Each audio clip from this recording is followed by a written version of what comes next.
it chapter by chapter, one bite at a time. So many adventures and mountains we can climb. Take it word for word, line by line, one bite at a time.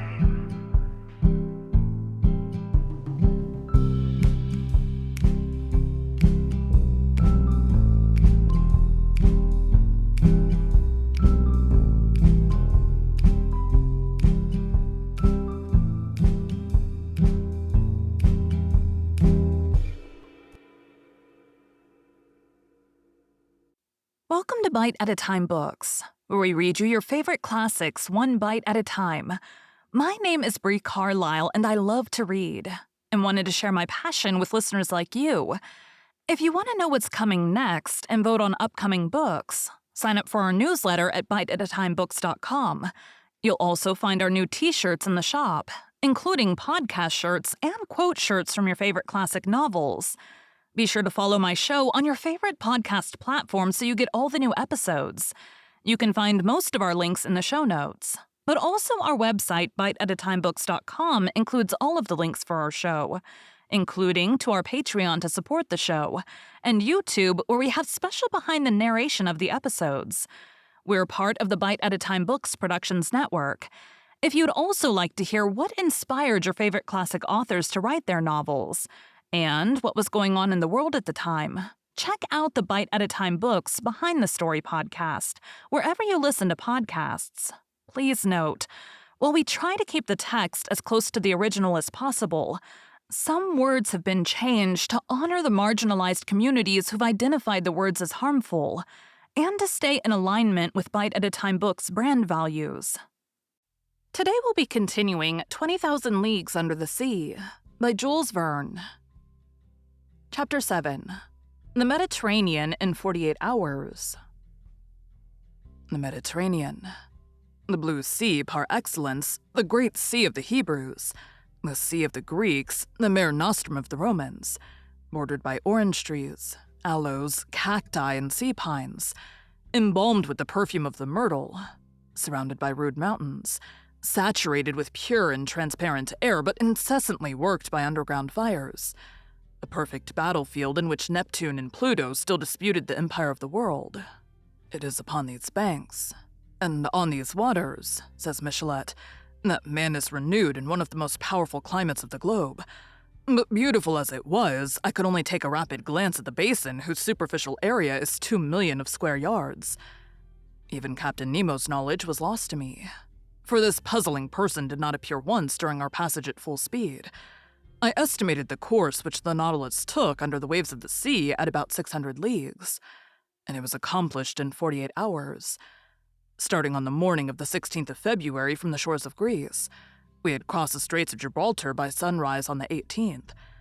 It was plain to me that this Mediterranean, enclosed in the midst of those countries which he wished to avoid, was distasteful to Captain Nemo.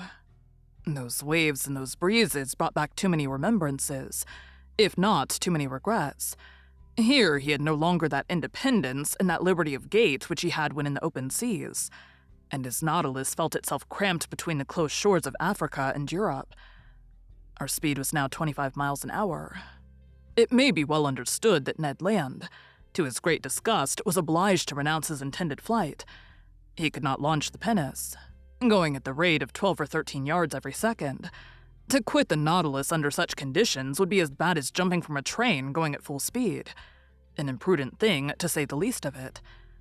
Besides, our vessel only mounted to the surface of the waves at night to renew its stock of air. It was steered entirely by the compass and the log. I saw no more of the interior of this Mediterranean than a traveler by express train perceives of the landscape which flies before his eyes. That is to say, the distant horizon, and not the nearer objects which pass like a flash of lightning. We were then passing between Sicily and the coast of Tunis. In the narrow space between Cape Bon and the Straits of Messina, the bottom of the sea rose almost suddenly.